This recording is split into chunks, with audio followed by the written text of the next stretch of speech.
The storm had cleared, but the city still shimmered, raindrops sliding down skyscraper glass like quiet tears. Natalie Pierce stood in her new office, her reflection layered over the skyline. It had been exactly 1 year since she'd walked out of Grant and Vale Holdings, the firm that took her loyalty, her work, and her silence and repaid her with betrayal. Now, her company, Pierce and Company, was one of the fastest growing consultancies in the city. She'd built it from scratch, no favors, no shortcuts, just strategy and sleepless nights. But tonight wasn't about business growth. It was about closure, because Grant and Vale, the same firm that once underestimated her, was about to become her client. The irony was delicious. A week earlier, Richard Vale himself had called. His voice still had that smooth, careful arrogance. "Natalie," he'd said, "we're in trouble. A big account is slipping away, Armstrong International. They want fresh management. I thought of you." She'd smiled quietly. "Of course you did. You'll come in as an external consultant. We'll negotiate your fee, naturally." "Naturally," she'd said. "Send over the proposal. I'll consider it."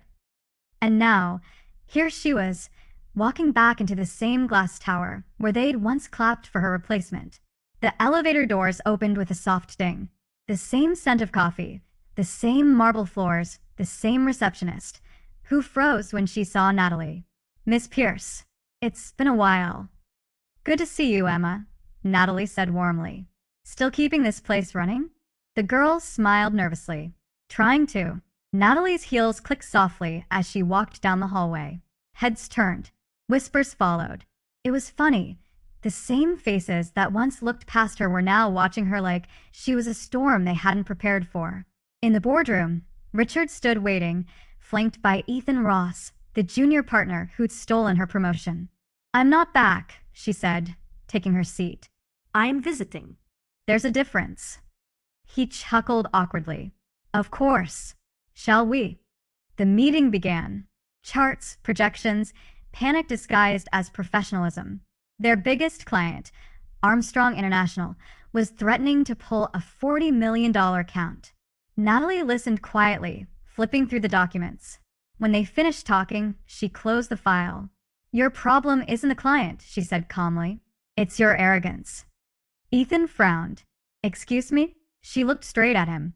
"You sold promises you couldn't keep, overestimated your influence, and you ignored every warning sign until it became a fire." Richard cleared his throat. "Natalie, we didn't bring you here to lecture us." "No," she interrupted smoothly. "You brought me here to fix what you broke." For 2 hours, she dissected their strategies, one flaw at a time, surgical precision, not rage. Every word was control. Every silence, power. By the end of the meeting, the room was quiet.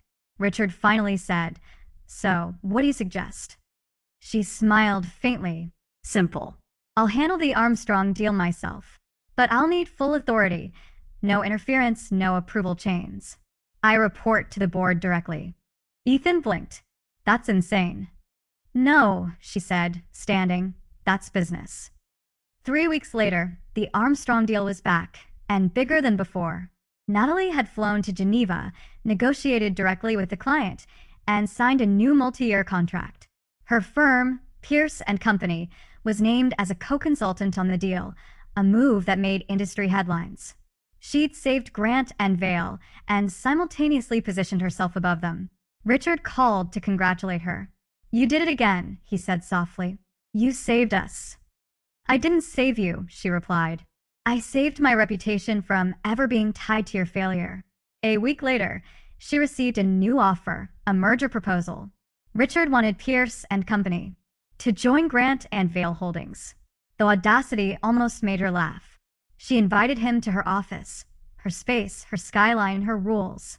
When he arrived, he looked around, impressed.